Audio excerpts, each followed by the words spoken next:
Si Ephraim at Bert ay matalik na magkaibigan na mula pagkabata, parehong lumaki sa isang liblib na baryo sa gilid ng bundok. Kilala sa kanilang lugar ang mga kwento tungkol sa mga aswang, mga nilalang na nag-aanyong tao sa umaga ngunit nagiging mabangis na halimaw sa gabi. Lumipas ang mga taon, at marami sa kanilang kababaryo ang nawala ng misteryoso.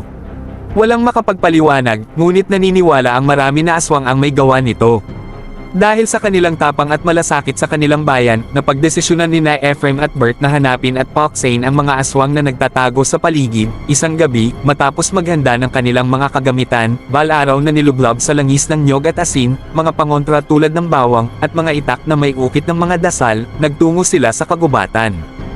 Ang buwan ay bilog at maliwanag, ngunit sa kabila ng liwanag nito, kakaiba ang pakiramdam ng paligid. Tila may mga matang nagmamasid sa bawat galaw nila. Habang naglalakad, narinig nila ang kaluskos mula sa makapal na damuhan.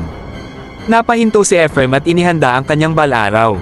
Si Bert naman ay inilabas ang itak, handang ipagtanggol ang kanilang mga sarili. Bigla, isang malalim na halakhak ang nagmula sa itaas ng mga puno. Lumitaw mula sa kadiliman ng isang anino na dahan-dahang bumaba mula sa itaas. Isa itong babae, ngunit kakaiba ang itsura niya, ang mga mata ay pulang-pula, ang mga ngipin ay matalim at tila gutom na gutom. Aswang! Sigaw ni Bert, sabay hambalos ng itak patungo sa nilalang. Subalit mabilis itong umiwas at tumalon sa isa pang puno. Sa bilis ng pangyayari, nalaslas ang balikat ni Bert nang kumalmat ang aswang, ngunit hindi ito nagpatinag. Ako na ang bahala dito. Sigaw ni Ephraim. Hinabol niya ang aswang, gamit ang bal-araw na may langis ng niyog. Sa isang mabilis na kilos, inihagis ni Ephraim ang bal-araw, tumama ito sa likod ng nilalang.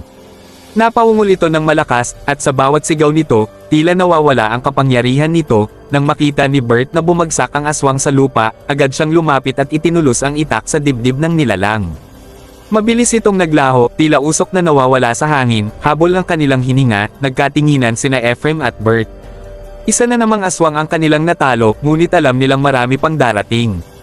Ngayon, mas handa sila kaysa dati. Alam nilang hindi pa tapos ang kanilang misyon, ngunit habang magkasama sila, walang halimaw na makakatalo sa kanila. Mula noon, ang pangalan ni Ephraim at Bert ay naging alamat sa kanilang baryo, mga magigiting na mandirigma laban sa mga aswang, handang ipagtanggol ang kanilang lugar, anuman ang kapalit.